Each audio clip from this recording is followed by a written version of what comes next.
USC claims the victory bell and bowl eligibility along with it by edging UCLA.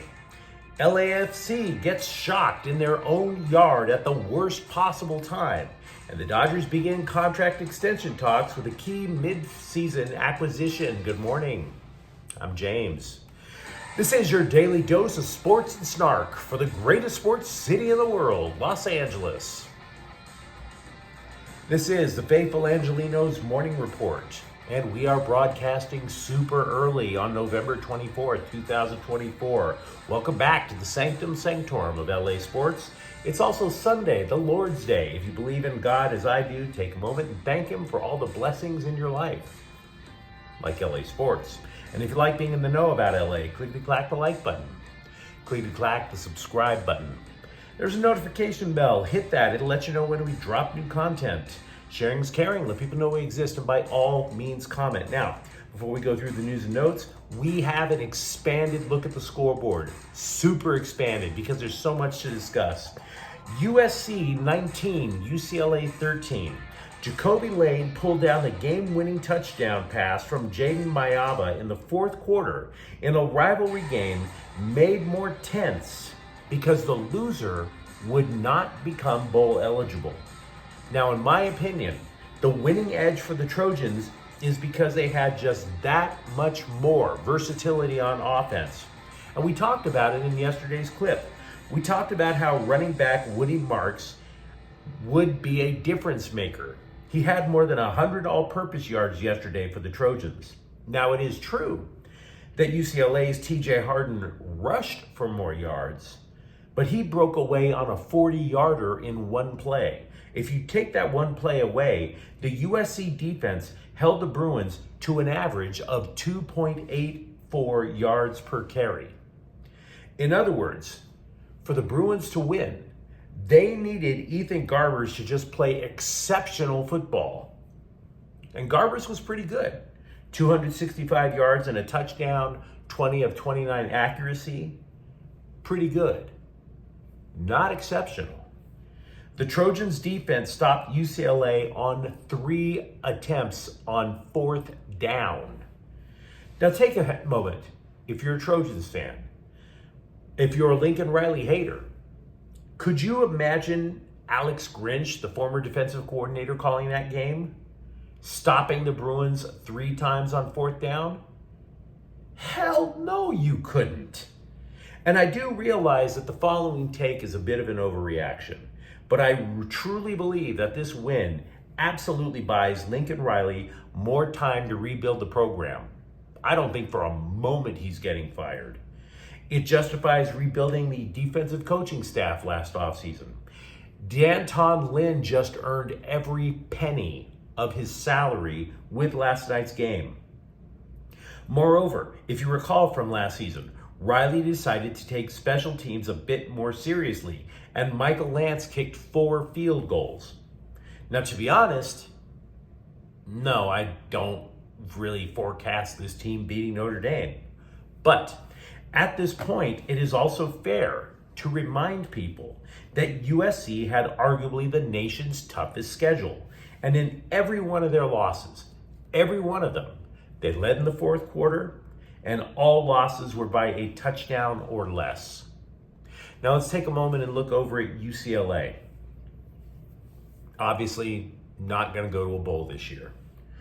But I think if you're Deshaun Foster or Eric Bieniemy, the offensive coordinator, both of them former running backs, I think you know damn well what you need to do in the offseason. That offensive line was patchwork at best. The left tackle made his first start of the season last night. Hell, UCLA was so hampered because of their offensive line, in my opinion, they didn't even reach the red zone in the first half. So I'm not trying to front and try and claim that USC all of a sudden is going to be the nation's team that you don't want to face because they're so badass. I'm not going there. I'm just basically saying that Lincoln Riley is going to live to fight another day. And frankly, after last night, he earned it. You let me know if you think I'm wrong. Meanwhile, continuing with the scoreboard, Denver 127, Lakers 102. LA has dropped 13 of its last 14 games to the Nuggets. How? Well, for one thing, Denver shot 61%, so there's that. Austin Reeves led the Lakers with 19 points. Also, Rui Hachimura not only returned from injury, but he started last night, scored 10 points. Kings 2, Seattle 1. Quentin Byfield and Adrian Kempe score. And speaking of Seattle, Seattle 2, LAFC 1.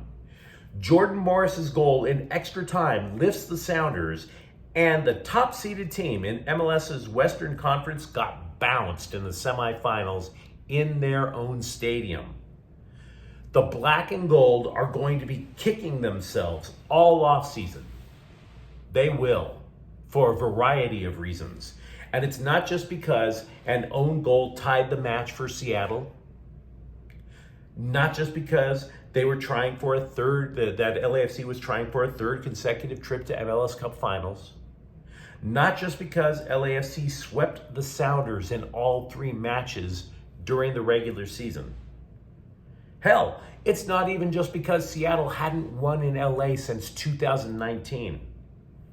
The reason LAFC is going to be kicking themselves, this was a team that was constructed with veterans. Not just rando veterans, names, big names, international stars, all of them given their marching orders. You must win now. So take a look. Olivier Giroud, a World Cup winner from France, one of the all-time greats as an international striker. 0 goals with LAFC. Kai Kamara, second all-time for goal scoring in MLS history. 5 goals all year. Carlos Vela, Mr. LAFC, a former MVP, a former Golden Boot winner, brought back. Didn't even play a single match. So, in other words, LAFC was a poorly constructed team. Ryan Hollingshead scored the only goal for LAFC. Stephen Fry recorded 8 saves for Seattle. And by the way, let's take a look at today's lineup, which is also pretty damn strong. Philadelphia is at the Rams at 520. The Rams are in a 3-way tie with San Francisco and Seattle for second place in the NFC West. They're all a game behind Arizona. The Clippers are at Philadelphia at 3 o'clock. Paul George has been ruled out against facing his former team. It is Galaxy game day. They will be hosting Minnesota at 3 in the MLS Western Conference semifinals, with the Galaxy having yet to lose this year at Dignity Health Sports Park. Moreover, because LAFC was eliminated, the Galaxy will now not have to play a road game for the remainder of the playoffs. The race for SACE, a 6th MLS Cup, is most definitely on for the LA Galaxy. And Grambling is at USC basketball at 4. Now, for all the talk that we mentioned in the offseason about how the Trojans basketball team was rebuilding around versatile shooters, the Trojans have just the 142nd ranked offense in the country. 142nd. They only average 79.6 points per game. And with that out of the way, now we can get to the news. The Dodgers have chatted with Tommy Edman about a contract extension. According to MLB Network, we do not know how close they are. The talks have been described as preliminary. The Dodgers wanted this dude so bad. He was with St. Louis. They acquired him in midseason, even though he had not played a single game all year long. This was all about his rep. Now, when he came to LA, he eventually split time between shortstop and center field. Definitely kicked it up a notch in the playoffs. The dude won an MVP award in the National League Championship Series. Now, if I were to guess, Edman is going to be a starting center fielder for the Blue next season. And speaking of the Dodgers and their offseason plans, it's only fair to update the garbage Dodgers offseason rumor board. Yes, All the garbage rumors that these scribes, these bloggers are claiming are so hot and sticky. Some would even describe them as moist rumors.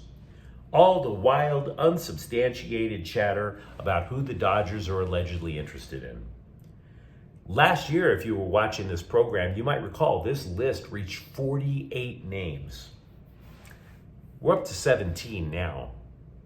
Now, again, I want you to take a moment, look at these names, and you tell me how idiotic some of them are. Not necessarily the ones that were on the team last year, but the ones who weren't.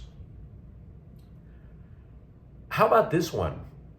Carlos Correa, once part of the 2017 Houston Trastros roster. Remember that? The team that cheated against the Dodgers to win the ring back then? A team that couldn't hit unless they got the go-ahead from a trash can getting banged around. The internet thinks that the Dodgers are going to go hog wild to try to get them. Your stomach would have to get pumped out of all the hallucinogens that you took if you buy that rumor. But I digress. I think this is going to be the last Bronny James update I make for a long time. Because I think I made that point over time, over the summer, over the off-season, summer league. And I don't think I just made the point. I think I drove that point right into the ground, almost to the molten core of the earth. And the point is this: Bronny James can't shoot. He is 4 of 19 shooting at South Bay. And by the way, not even playing in the games on the road. So how the hell is he going to get better? Now, I admit we spent a lot of time talking not just about USC football tonight, but we have also talked a lot about USC football recruiting for the last few months, because they were twice a top 10 recruiting class for 2025. And then all of a sudden, students started to abandon ship because the Trojans were losing. Now, you got to be fair. You got to remember there's another school. UCLA, before their match last night against the Trojans, added some needed skill with a 4th wide receiver to the class of 2026. Kenneth Moore is from Stockton. 24/7 Sports considers him to be the 53rd best recruit for the class of 2026. Scouts say that he could play slot receiver or the outside, so he'll be very versatile. But as previously stated, an offensive lineman would be a lovely idea after what happened on Saturday. But you let me know what you think in the comments thread. Talk to me about what you saw last night when you were watching USC against UCLA. Or for that matter, because both teams are kind of mediocre, did you watch it at all? What about LAFC? How much turmoil do you expect them to have in the offseason? And if you enjoy the content, don't forget to subscribe to Faithful Angelenos. We talk LA sports every single day here. Thank you for watching. I'm James. We'll be back tomorrow. Faithful Angelenos is a Kian Corte El Queso production. Take care.